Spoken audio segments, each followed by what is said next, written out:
Sejam bem-vindos ao podcast, tá, gente? De hoje, falando aqui da segunda edição do podcast do Espaço Clínico Psicoarte. Meu nome é Jaqueline, eu sou a responsável técnica pela clínica e hoje falaremos sobre maternidade sacrificial.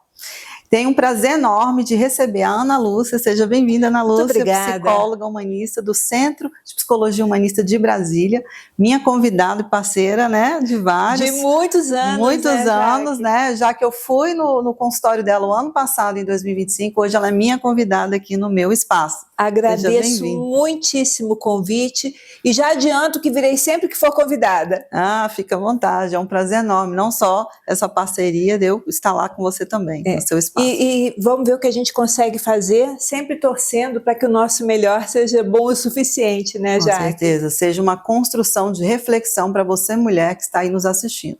Bom, venho repassar aqui para vocês o tema sobre maternidade sacrificial. A mulher que está exercendo colapso emocional, mulher moderna no colapso emocional, onde não se percebe, se cansa, vira refém da exaustão física e mental. Esse é um momento de muita reflexão. Será que antes de ser mãe, eu tenho que cuidar dessa mulher? E você, Ana, qual seria a sua opinião sobre esse tema, maternidade sacrificial? Bom, quando você me convidou para esse tema, eu fiquei pensando, nossa, que tema oportuno, né? E antigo ao mesmo tempo. A gente acha que essa questão hoje do sacrifício é recente. Na verdade, o que é recente é a publicidade dela e talvez ela esteja ampliada. Mas se a gente parar para pensar, as nossas bisavós já diziam assim, ser mãe é padecer no paraíso. Então, eu não vejo isso como algo recente, né? Eu me lembro também de outras frases do tipo, ser mãe é ter para sempre o coração batendo fora do peito. Essa já deve ter assim uns 40 anos. Então, o que eu penso é que está na hora da gente parar um pouquinho e tirar o pé e deixar de romantizar o sacrifício materno como prova de amor. Isso. Uma outra coisa que eu vejo como uma oportunidade é a gente questionar um pouco essa cultura que parece exigir cada vez mais sem dar o suporte necessário, né? Até onde a gente deve ir e precisa ir. Né? E aí ao longo desse papo eu trago mais algumas coisas para a gente comentar. Isso mesmo, gente. E falando da maternidade sacrificial, é super importante essas mães estarem atentas aos seus limites, né? Muitas mães estão sendo colapsadas no momento devido ao quadro de exaustão, não se perceberem. E trago um pouco essa fala da Ana, a romantização, ela ainda existe. Parece que amar demais é uma forma de eu controlar, mas não reconhecer o meu limite nessa extensão de cuidado com o outro, que são os filhos, a família, o casamento, aonde eu estou dentro dessa dinâmica, já que a mãe é o pilar emocional de uma casa, ela sustenta o equilíbrio. Se ela não cuidar de si antes como mulher, ela com certeza vai somatizar esse ambiente, adoecer a gestão, os filhos e as pessoas que convivem. E você, Ana, você tem experiências clínicas falando de mães adoecidas e exaustas? Cada vez mais, Jaque, cada vez mais. Na verdade, eu percebi que dos anos 2000 para cá, houve um aumento disso, né? Então, eu tenho uma colinha aqui que de vez em quando eu vou ter que olhar. Bota ela em pé, Vou botar aqui em pé. Isso. Na verdade, o que eu tenho percebido é que com o advento das redes sociais, porque eu tive que procurar, né? Quando foi que isso começou a aumentar? Porque antigamente a gente já era cobrado, só que nós tínhamos as cobranças muito claras. Normalmente, quem é que nos cobrava, aconselhava e cobrava de novo? Eram os nossos familiares, normalmente mãe, irmãs, umas amigas, o pediatra, eventualmente o nosso conselheiro espiritual, o padre, o pastor. E a gente ia procurar, fora isso, em alguns livros clássicos, né? A Vida do Bebê, ou com o pediatra. Hoje em dia, o que eu percebo com o advento das redes sociais é que tem multidões. Uma multidão sem rosto e uma multidão com rosto, né? E isso tudo hoje fez com que a maternidade virasse uma prestação de conta social. Então, assim, a gente tem os que legislam. Vou colocar assim, a multidão sem rosto legisla. Quem é que eu estou colocando nesse pacote? Os influenciadores, aquelas pessoas que escrevem 10 pontos para você melhorar a vida do seu filho, né? Ou então, a boa mãe faz isso. E aí, quaisquer 30 segundos de reels ou de vídeos rápidos, tal, podem transformar a vida de uma mãe que já está cansada em uma mãe adoecida. Isso mesmo. Porque ela começa a se cobrar. Então, essa aí é a multidão sem rosto. Aí ela vai para casa com aquela receita, ou vai cuidar do seu filho com aquela receita, e começa a tentar com o filho na vida real. E aí ela posta os resultados. E aí vem a multidão que tem rosto. Quem são? Os seguidores, as amigas, quem gosta do conteúdo dela, quem apenas fica ali de voyeur da vida alheia, porque no final as redes sociais também são isso. E aí tem as reações. O like, legal, fiz certo. Não falou nada, silêncio constrangedor, poxa, eu devo ter feito errado. O comentário corrige, né? A comparação constrange. Então, acaba que as pessoas também estão dando mais satisfação e prestando contas da própria vida dentro de casa nas redes sociais. E com isso, cada vez mais submetidas a cobranças e, leia-se, culpa. Isso, chegou no ponto importante, gente. Mães exaustas, mães cansadas, mães nesse estágio de hipervigilância, são mães que estão no seu burnout, muitas vezes até parental, tá? Eu venho falar aqui que uma mãe hipervigilante, ela vem de um trauma de muitas vezes de não ter sido acolhida lá na sua infância, porque aquela dinâmica de vida onde aquela mãe também, né, não deu conta, essa mãe que exerce essa maternidade sacrificial, ela quer fazer diferente, mas ela exerce a culpa como hipervigilância dessa condução de busca e perfeição. Aqui é um risco, porque esse tema, né, Ana, eu trago dos casos que eu tenho aqui dentro do consultório, são mães extremamente perfeccionistas, né, e que vieram de maternidade de mães ausentes.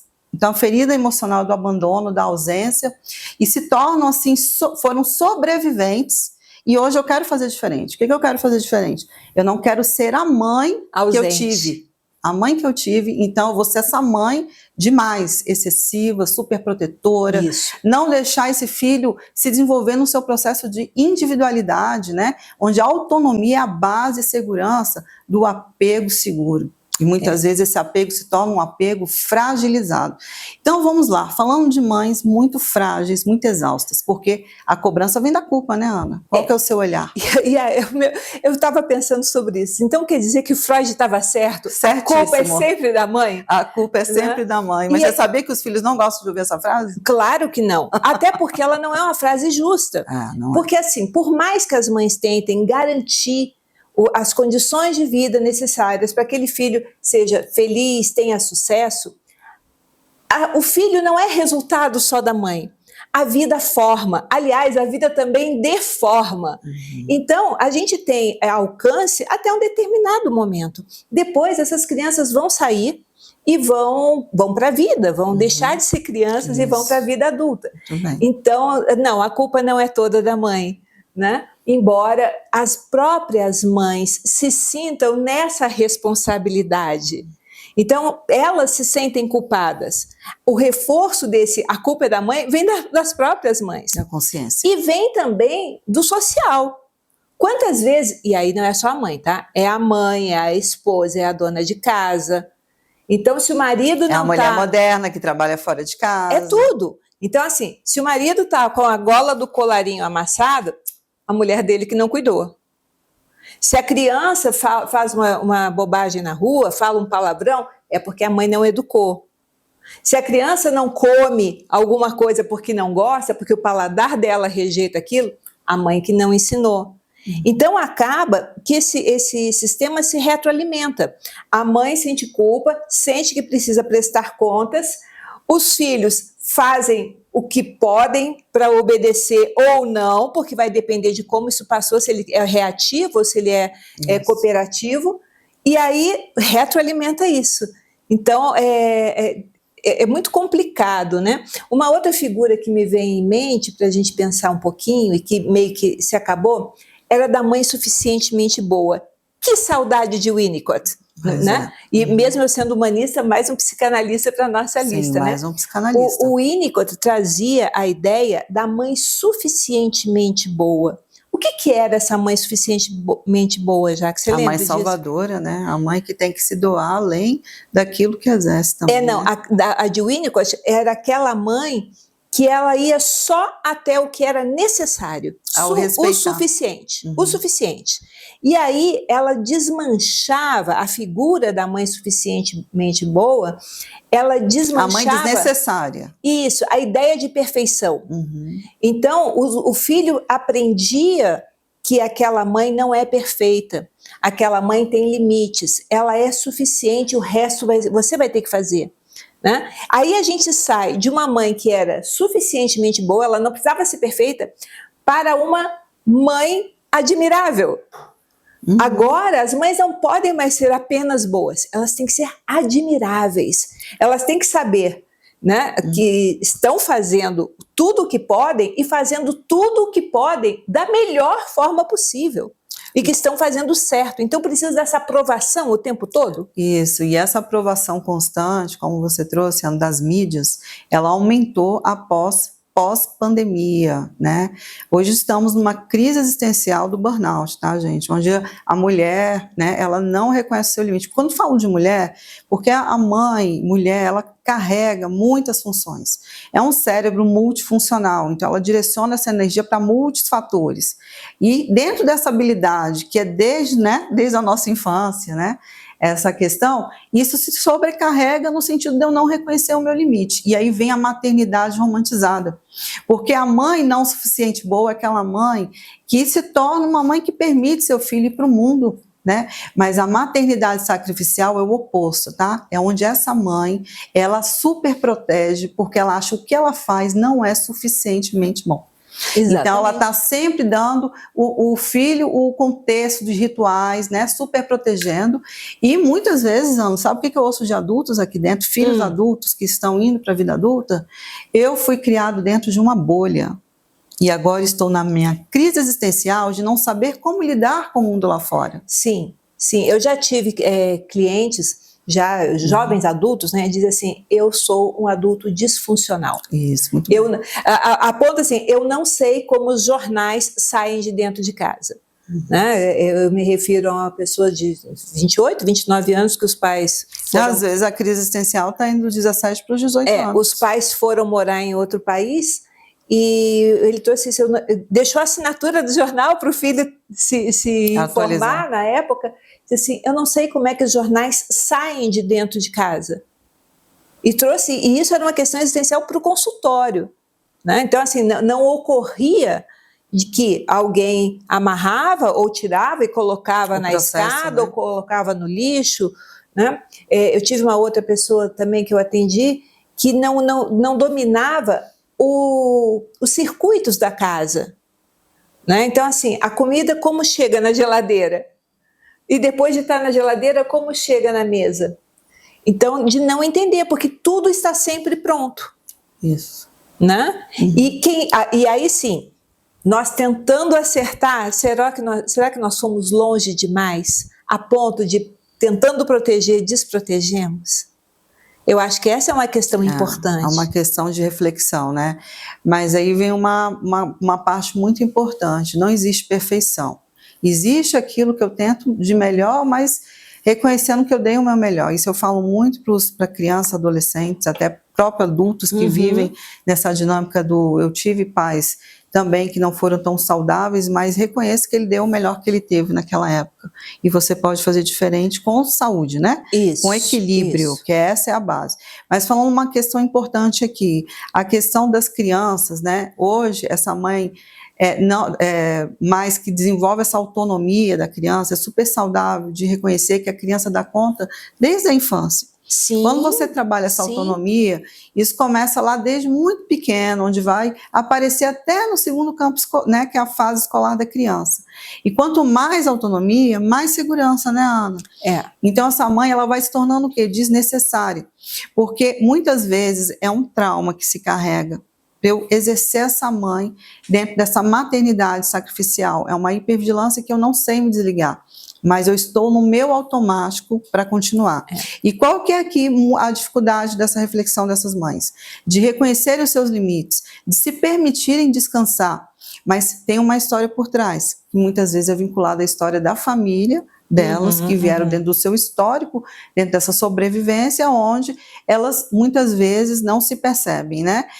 O que eu percebo assim nas mães que chegam, da onde que vem esse tema maternidade sacrificial? Veio das minhas experiências clínicas. Sim. São mães que chegam aqui muitas vezes trazendo seus filhos, mães muitas vezes casadas, mas se tornando mãe solo, né? Porque às vezes não está alinhada junto com o pai, né? Ainda vivemos um pouco a geração de antigamente, tradicional, a mulher cuida de tudo e o homem é o provedor, né? Então essas mães se sentem sozinhas.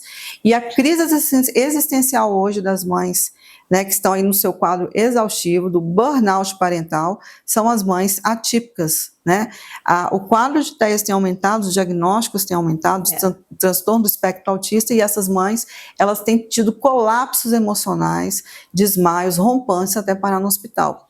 E muitas vezes eu chamo o pai aqui dentro para mostrar, olha, o grau de importância da sua presença, desse realinhamento, né, Ana? Como que é o seu olhar para isso? Tem muitas coisas embutidas nisso que você traz agora, né? Então, assim, quando a gente fala, eu vou falar primeiro do burnout, né? Na hora que uma pessoa está em burnout, é porque ela já passou do próprio limite há muito tempo. Hoje, nas empresas, e eu atendo algumas pessoas, mulheres em lugares de liderança, em empresas, que elas falam do burn-on. E esse é novo termo? Um evento, é um termo que ainda está pouco usado, mas é quando começa a ligar a fase burn. Né? Então, assim, as pessoas começam a se perceber começando a ficar cansadas. Né? Quando eu falo cansadas, é muito cansadas. Mas ainda antes da exaustão.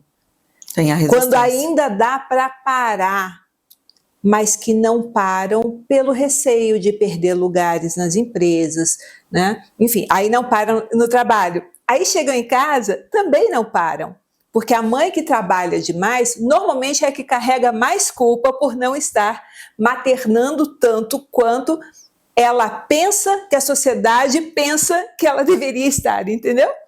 Então, essa entrada no burn-on, ela podia ser mais perceptível, podia ser mais cuidada, né? Essa mãe poderia ser alertada nesse momento e não mais forçada. Uma outra coisa que você trouxe que me chamou bastante atenção foi o lugar que a gente foi ocupando desde o início do século XXI. Eu estava vendo agora de manhã, enquanto me preparava para vir para esse papo aqui, eu estava vendo Os Incríveis. Né? Eu adoro os desenhos e eu acho impressionante como eles trazem diversos temas. Diversos personagens com suas histórias. E nos Incríveis, a abertura do filme, antes ainda da abertura oficial, tem a Ellen, né? Ellen Pierre, que diz o seguinte: como assim vai devagar? Não vou devagar, eu estou no auge e nós não vamos deixar os homens salvar o mundo. Nós não vamos deixar esse trabalho para os homens, o trabalho de salvar o mundo. Que tipo de estímulo isso traz? Né?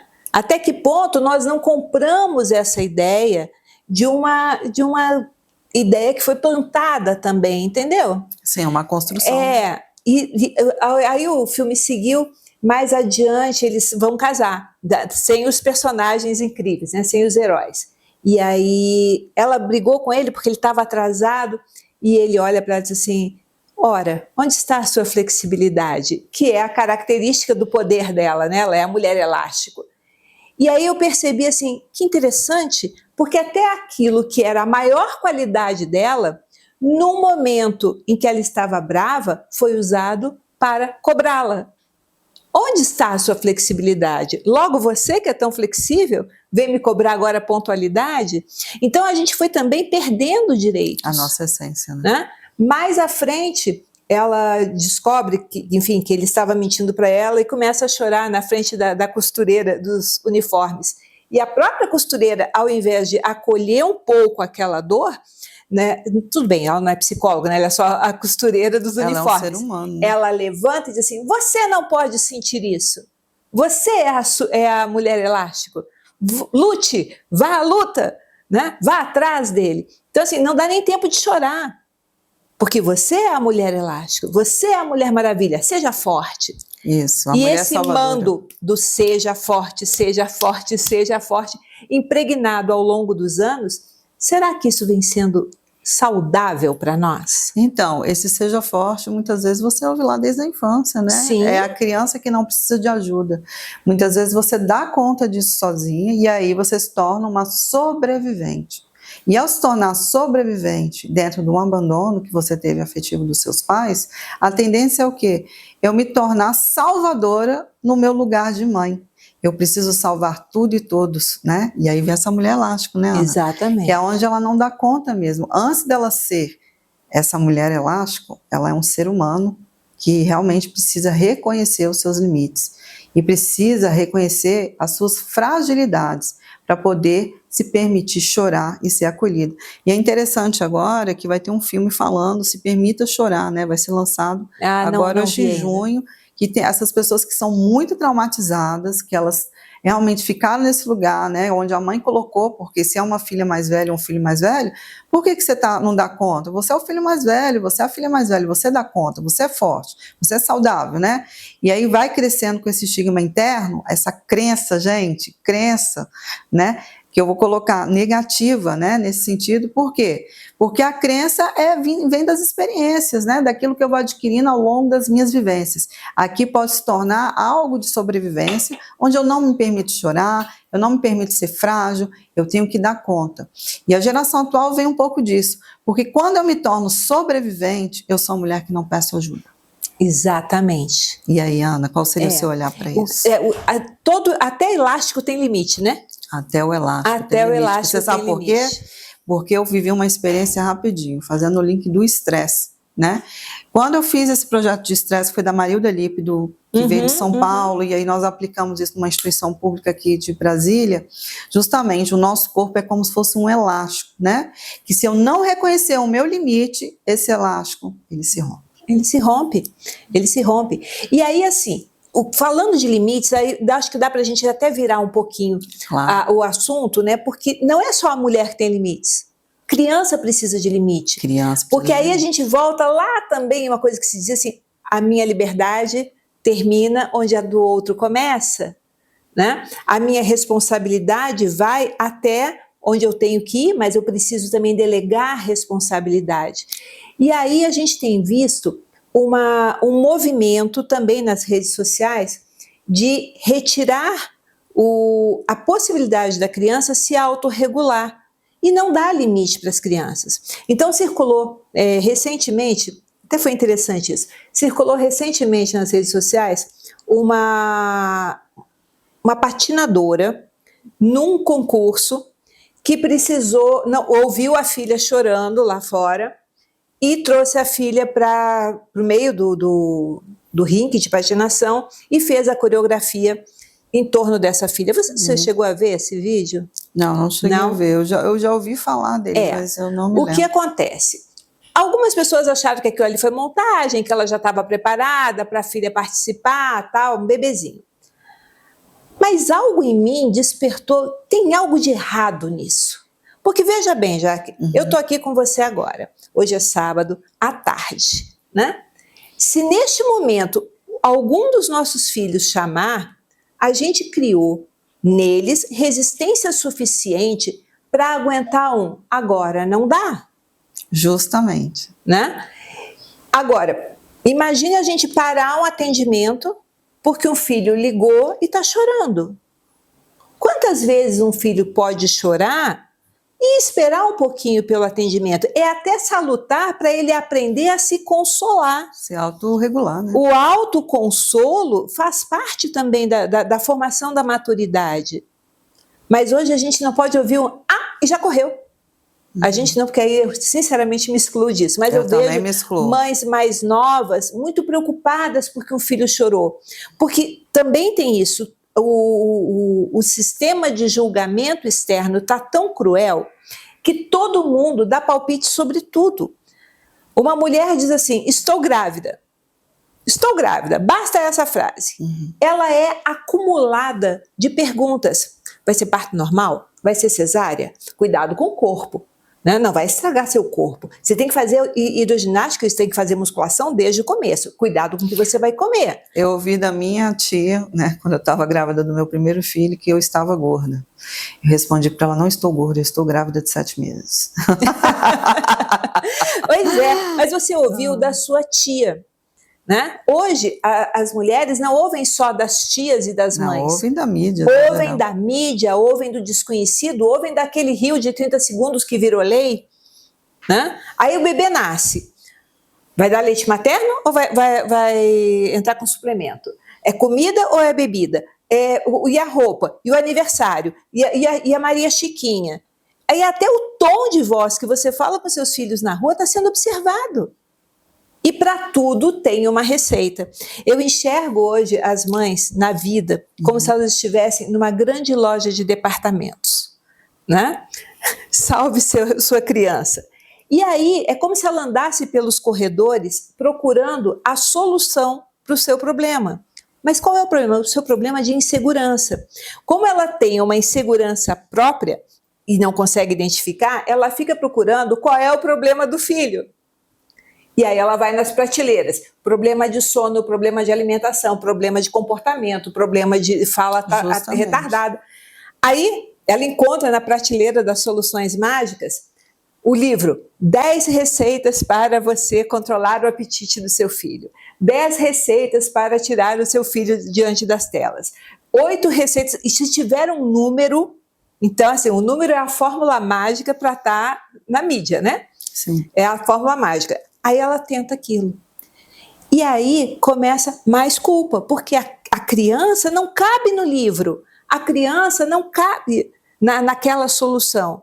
E aí ela traz o que eu fiz de errado, onde foi que eu errei, os questionamentos ou onde eu estou errando. E onde é que ela vai se aconselhar de novo? Na rede social. Então ela volta para a loja de departamentos, para o corredor seguinte. Justamente, Ana, e aí vive nessa pressão interna, né? Nessa autocobrança diante desse mundo externo. Aqui é tão perigoso você ficar presa na mídia nesse autojulgamento. Então, o meu pensamento sempre foi, quem vai cuidar de quem cuida? Esse é o sentido da terapia, aonde eu me recoloco, aonde eu me vejo e aonde eu reconheço os meus limites e peço ajuda. Isso não invalida sua rede de apoio, sua família, né? Seu marido, até os seus filhos. Gente, não existe. As crianças entendem, porque as crianças mais novas, elas sentem a mãe, tá?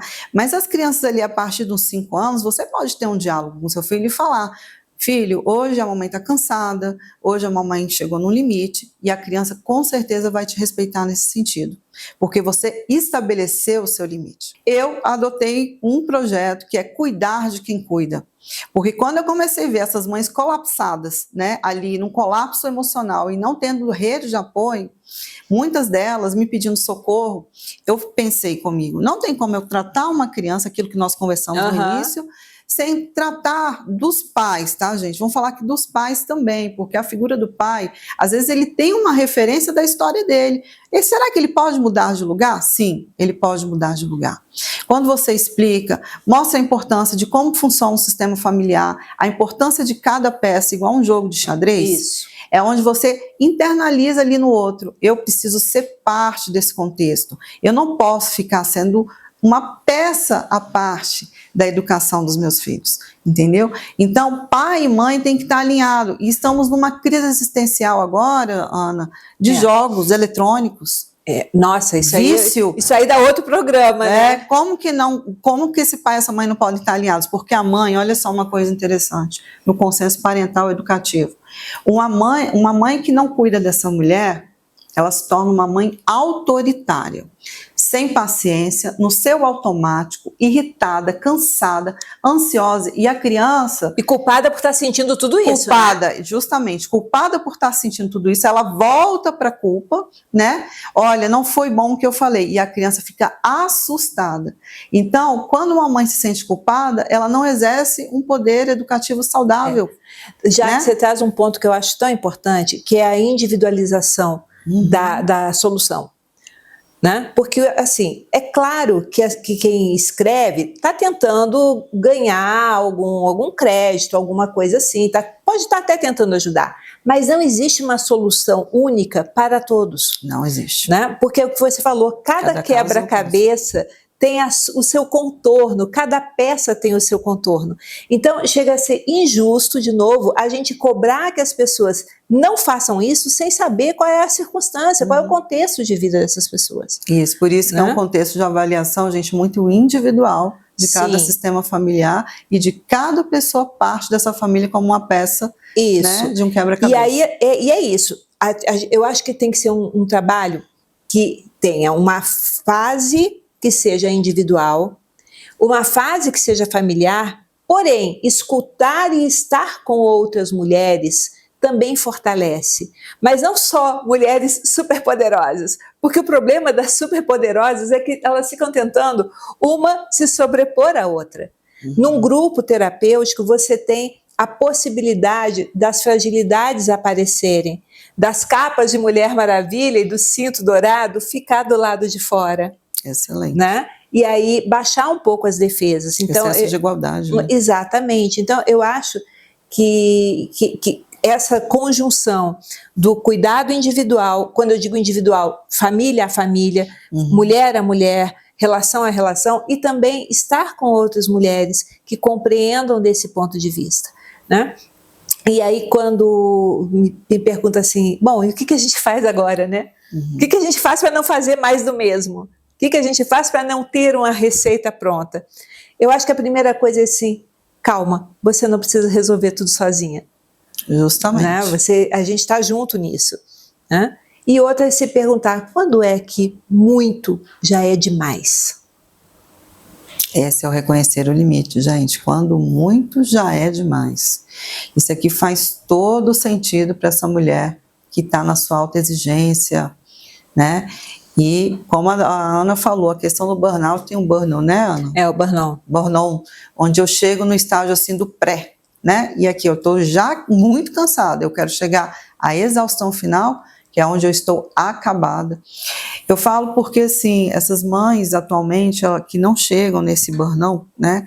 Elas já chegam no burnout, são mães que chegam a terem assim, um desmaio, né? Sim. Não tem noites de sono mais de qualidade, então quando eu falo de crianças atípicas ou neurodivergentes ocorre um pouco isso, né?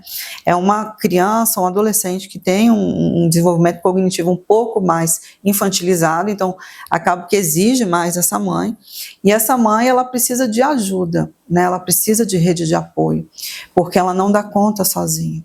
Né? Muitos casos aqui muito sensíveis, muitas mães que falam para mim, Jaqueline, não consigo dormir direito. E aí nesse último Dia das Mães, né, que foi semana passada, no último domingo, eu atendi umas crianças e perguntei para elas, o que você deu de presente para sua mãe? Eles me responderam, né? Um me respondeu assim, tia, nós demos um momento de sono para ela. Ela só queria dormir.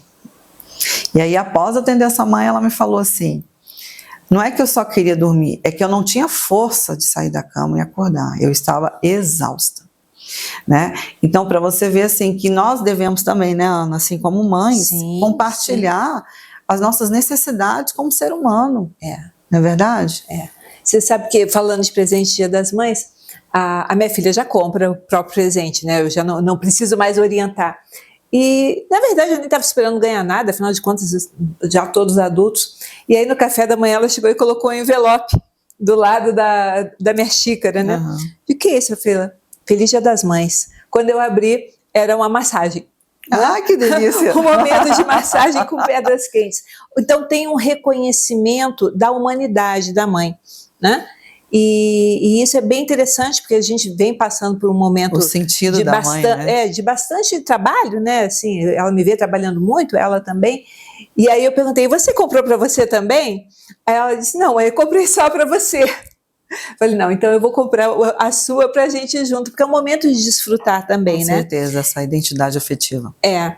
Que eu também tive esse momento, meu filho mais velho fez um omelete de banana com que delícia. Bem bonitinho, né? Ele é o mais velho, tem 16 anos. O menor, feliz Dia das Mães com desenho, né? Mas o que importa, gente, é a presença, tá? Nós vivemos vidas realmente aceleradas, vidas intensas. Eu explico para ele, sabe, Ana, assim, o papel que a gente exerce nesse dia a dia.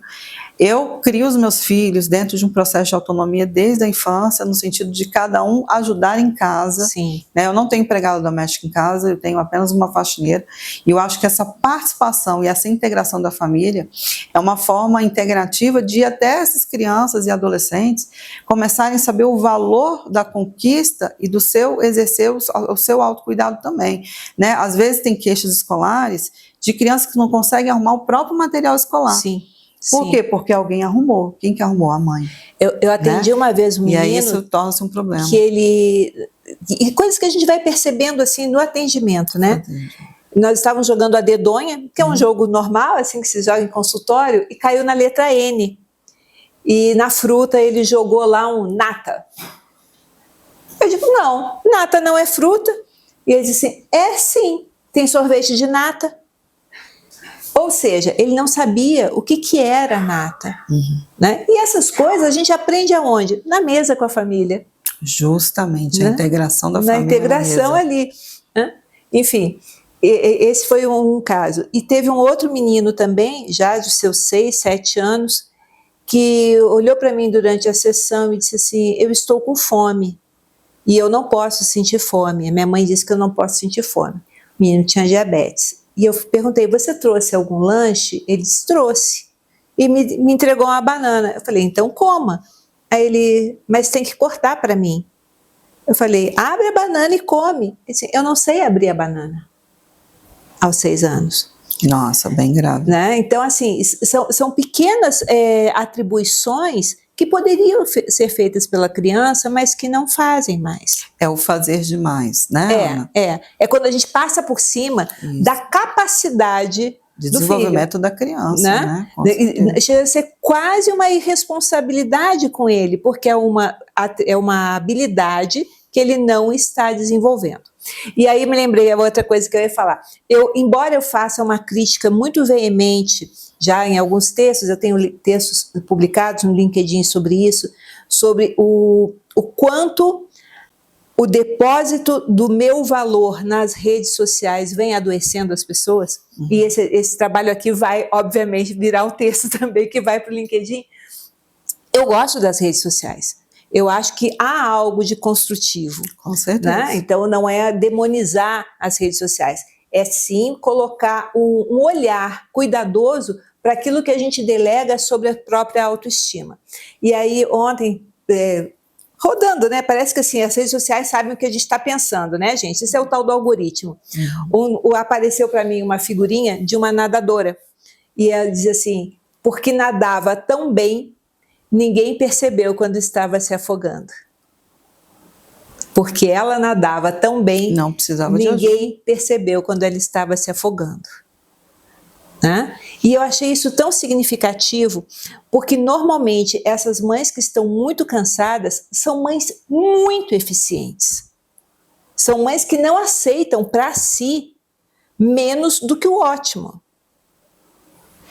O bom deixou de ser bom. O bom para essas pessoas passou a ser ruim. Se não for excelente, não serve. Então, o nível de exigência também está muito alto, né, Jaque? Justamente, é porque entra num estágio de não admitir falhar. E não pedir ajuda. Se não consegue o que precisa. Justamente, que vem essa questão do ser forte o suficiente sempre. Né? E um outro que passou por mim esses dias também, eu acho que foi no Dia das Mães, diz assim, eu avisei que estava cansando. Eu avisei que estava cansada. Eu avisei que já estava exausta. E um dia eu parti. E aí me perguntaram, como assim? Ninguém percebeu antes? Justamente, e você nem forte, falou nada? Né? É forte isso. É forte. Porque mas os sinais de cansaço vão aparecendo. É, né? Mas você me fez remeter uma memória muito lá de trás, a das avós, da geração das nossas avós, que eram essas mulheres justamente que tinham que dar conta de tudo e os filhos eram uma quantidade de 8, 10, 12, né, naquela época daquela geração. Sim. Uma mulher que não tinha tempo para si e justamente como esses filhos iam, cada um ia ajudando na forma, cuidando do irmão, né? Justamente esse olhar mesmo. E a mãe de hoje é não se permitir falhar. Mas repara que são gerações diferentes. Gerações diferentes e exigências diferentes. Porque assim, a vovó tinha 12 filhos, tinha que cuidar dos 12 filhos, aí você multiplica, cada filho tem 20 dedos, né? 12 filhos são 240 dedos. Para secar, para limpar, para cortar a unha, tá bem. Mas ela não era avaliada por toda a vizinhança, por toda a sociedade, por desconhecidos em redes. E ela não ficava postando a própria vida para ser avaliada por outras pessoas. Então, quando ela conseguia cortar as 240 unhas dos 12 filhos que tinham 20 dedos, ela era aplaudida. Hoje, a mãe que não consegue cortar as 20 unhas de um filho só, ela vai para a rede social e diz assim, eu estou me sentindo muito culpada. Me ligaram da escola dizendo que o meu filho estava com as unhas compridas. E eu fiquei me sentindo muito mal porque eu fui chamada a atenção pela escola. Entendeu? Então, assim, a cobrança psicológica hoje, ela é, na minha opinião, uma pressão quase que maior do que cortar 240 unhas há 40 anos atrás, você entende? Entendo, mas eu vejo a geração passada de uma forma também assim, de sobreviventes, né? Sim. Que às vezes a mãe não dava conta e eles iam se cuidando até sobreviverem uma realidade atual, né? Que os nossos pais fizeram diferentes pela gente, que, né, buscaram o melhor, e aí essa atualidade de parentalidade é o fazer demais. Né? Isso vale para um pai, para uma mãe, onde não se estabelece o limite, claro, dos fatos, onde educar muitas vezes fica em territórios, escola, psicólogo, e não agregado às vezes ao lar de casa, né? Onde esses pais eles devem estar presentes. E muitas vezes essa mãe ela grita porque ela exige perfeição, né? E não reconhece a sua exaustão. Então vamos cuidar de quem cuida? Quem cuida antes dessa mulher? Você mesmo. A gente tem tempo para mais uma provocação? Claro, vamos lá. Me ocorreu aqui assim, a gente vem o tempo todo aqui falando dos porquês, né? Os porquês. Por que estamos assim? Por quê? E sempre que a gente pergunta por quê, a gente está procurando as causas do passado que dão origem a problemas atuais. Justamente. Eu estou aqui me perguntando os praquês, né? Numa tentativa de jogar o olhar para frente. Então, o que eu ganho quando eu sou tão perfeita? O que eu ganho quando eu tenho tanta aprovação? Eu já respondi, né? A gente ganha aprovação. E aí me vem a questão o meu perfeccionismo também pode ter um ganho próprio, que a gente pode explorar em terapia. Né? Para que você precisa ser tão perfeita? Para que o seu filho tem que estar sempre com as duas Marias Chiquinhas na mesma altura? Né? Para que você precisa dar presentes caros e elaborados? Né? Então eu acho que aí a gente coloca um outro foco, uma outra cor de luz nessa mistura toda. E justamente, gente, o perfeccionismo ele pode estar em uma estação do se permitir falhar. É o reconhecer o seu limite, né? Porque uma questão onde você leva a perfeição para a educação, esses filhos, eles não se permitem falhar, eles ficam extremamente ansiosos e irritados. Eu vejo, sabe, Ana, quando eu faço um desenho com a criança, que ela apaga várias vezes, que ela não aceita o erro a partir de um desenho, de uma arte, É verdade. né? de uma tarefa na escola, eu não sei, e aí apaga, vem a frustração, né? A frustração, ela é uma autorregulação, a gente tem que também se permitir que esses filhos se frustrem, para que eles se tornem adultos funcionais e saudáveis ao longo do seu desenvolvimento, né? Ali a adolescência até a fase adulta, enfim. Então aqui, essa referência, ela é muito integrativa e saudável a partir do que você convive no dia a dia. Isso vale para qualquer situação, a comida que cai no chão, né? Esse ambiente que às vezes está desorganizado, todo mundo é parte desse processo onde o simbólico que está muito arrumado, o que está por trás do que falta dentro dessa pessoa que busca, né? Assim, a mãe, os próprios filhos, porque a consequência que eu vejo numa realidade assim é o adoecimento psíquico. Sim. E você? Sim. Não, além do adoecimento psíquico e do que está por trás, eu também me preocupo com o que está na frente. Justamente. Qual é a busca? Todo ser humano é movido por uma busca. A motivação. Né? Então, assim, qual é a busca dessa mãe que está cansada, exausta e que não entrega os pontos? Qual é a busca? É a felicidade do filho. Isso é lindo, isso é moralmente incrível. Mas qual é o lado disso que tem de ganho para ela também? Porque eu acho que a gente pode olhar para isso com mais honestidade intelectual, sabe? Claro, com certeza. Para justamente não ficar na frase, né? Que a culpa é da mãe. A culpa é da mãe. E às vezes, assim, o mérito também, né? Não é só a culpa que é da mãe, às vezes o mérito também é da mãe. Justamente. E aí temos aqui, gente, esse bate-papo é muito reflexivo, porque estamos numa era de muita, como se diz, uma maternidade automatizada, onde eu não me percebo, mas eu preciso cuidar de mim como pessoa antes. Tá? Esse é o regulador da sua saúde mental. Outra coisa que eu acho super válido de colocar, principalmente para os filhos que vão se tornando adultos, tá?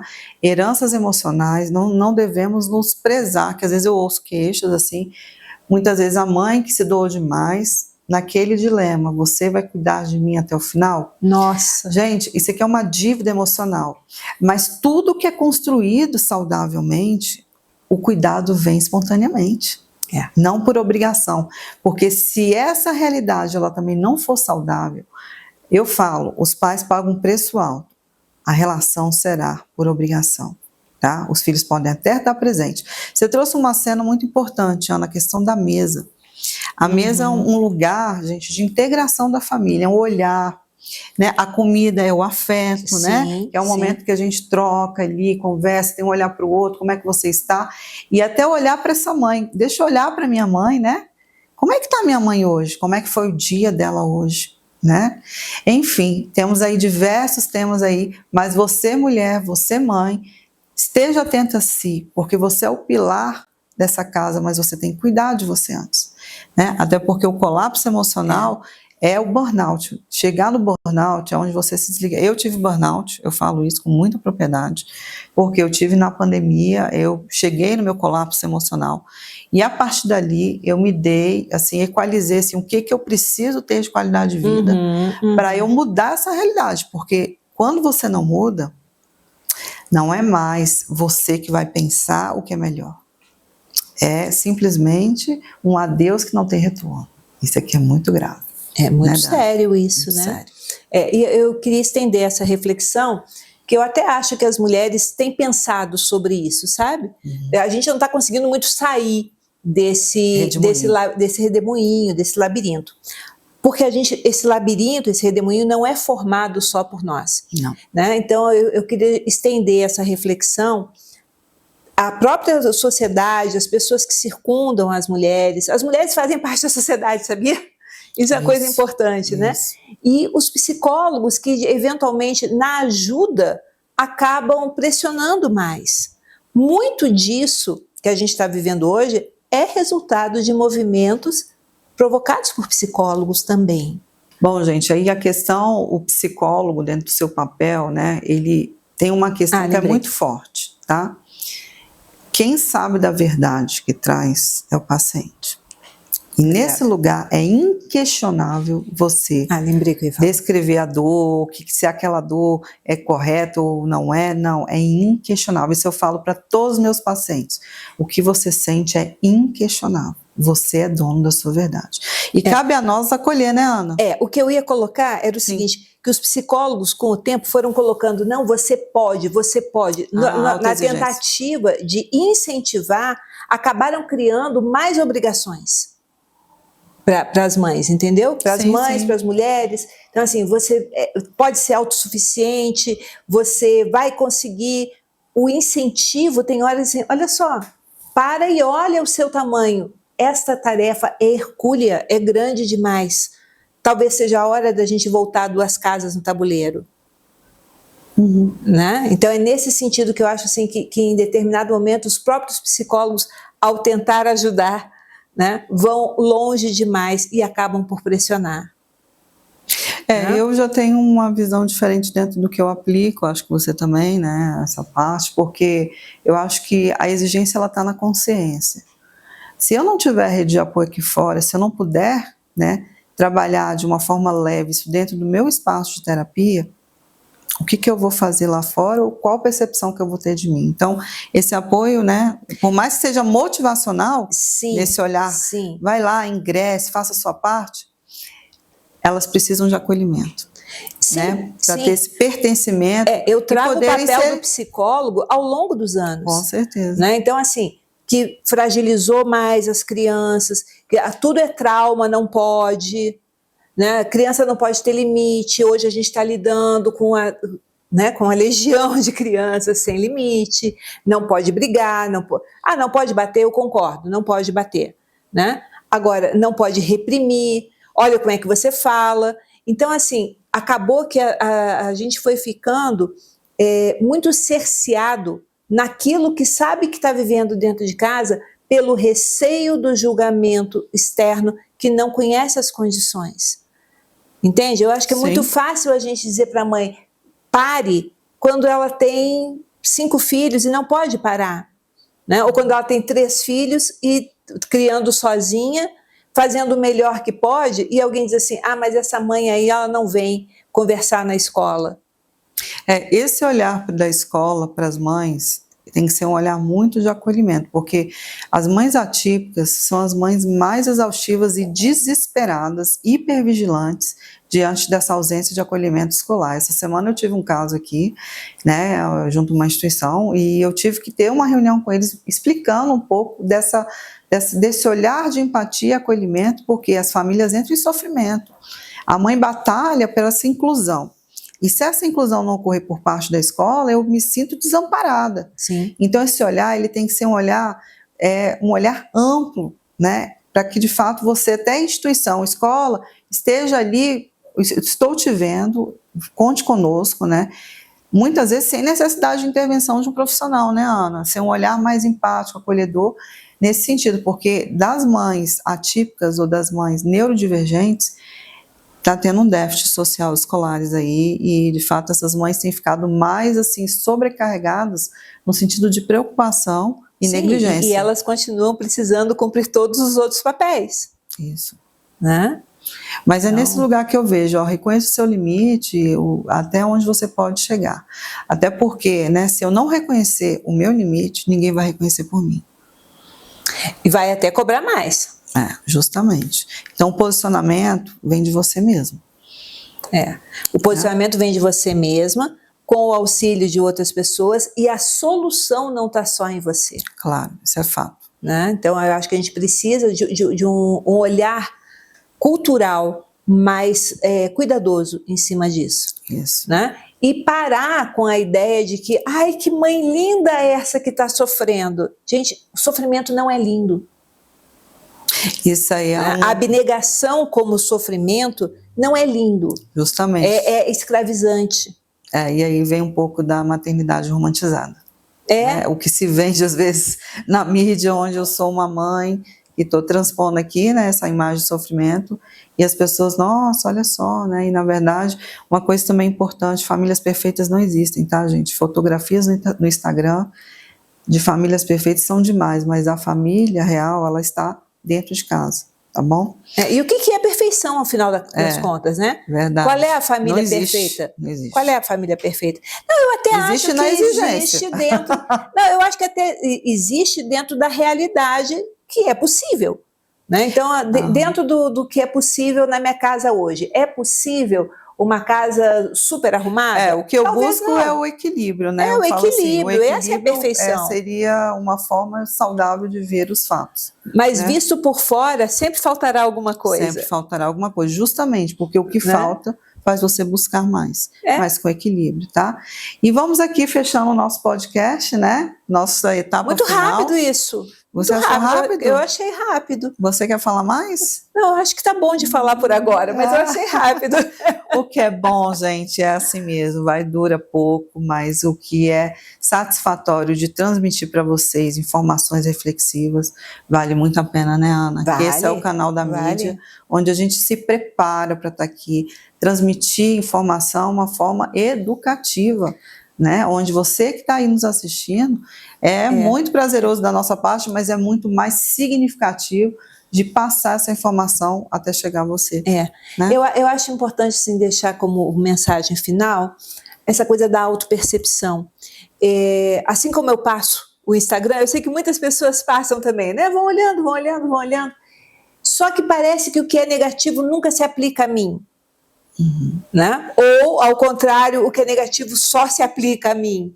Então, assim, vê com um pouco de distância para ter uma crítica sobre o que se lê. Né? Nem todo like é uma aprovação, nem todo silêncio é uma desaprovação, nem todo comentário precisa ser levado a ferro e fogo. Eu conheço pessoas que vão dormir mal porque tiveram 785 likes e um comentário perguntando por que você pensa isso, sabe?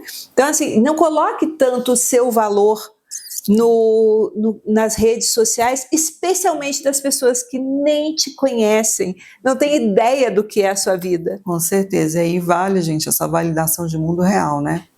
Saia das mídias um pouco e viva aquilo que é de essência real, na conexão saudável com as pessoas. Sim, tá bom? Isso mesmo. E aí, para nós fecharmos aqui, a maternidade sacrificial, ela tem o seu lado invisível. Mas você, mulher, você, mãe, você pode se tornar visível a partir desse olhar para si mesma. Tá bom? Agradeço aqui a presença da Ana, com muita satisfação. Coisa boa. Prazer enorme. Imagina assim, nossa história está lá no YouTube, né? Já pensou? Os registros. Agradeço a parceria da equipe aqui da Camila, né? Assessoria de imprensa, do Douglas, né? Café do Douglas, né? Estamos aqui e é isso, gente. Deixo aqui para vocês o meu abraço, a minha confiança, a minha satisfação, tá? De acolher todas as famílias que chegam, as crianças, os adolescentes. E a melhor satisfação, Ana, sabe qual que é? Que quando alguém entra chorando e depois sai sorrindo. Sai melhor, né? Nossa, esse sorriso pra gente é tipo, deu certo. Tá bom? Deixo meu abraço, minha gratidão pela Ana. E eu quero agradecer também, né? Tá aqui, me colocar também à disposição, né? No Instagram, o meu @ é analuciapalma.cphb, de você, do espaço também. E agradecer a quem está aqui com a gente, nos ajudando, né? Camila, Douglas. Essa parceria. E, de novo, voltarei sempre que for convidada. Será um prazer enorme te receber sempre. Venho aqui agradecer, esse aqui foi um presente que eu ganhei da Ana no podcast, lá no consultório dela, no Centro de Psicologia Humanista de Brasília, tá?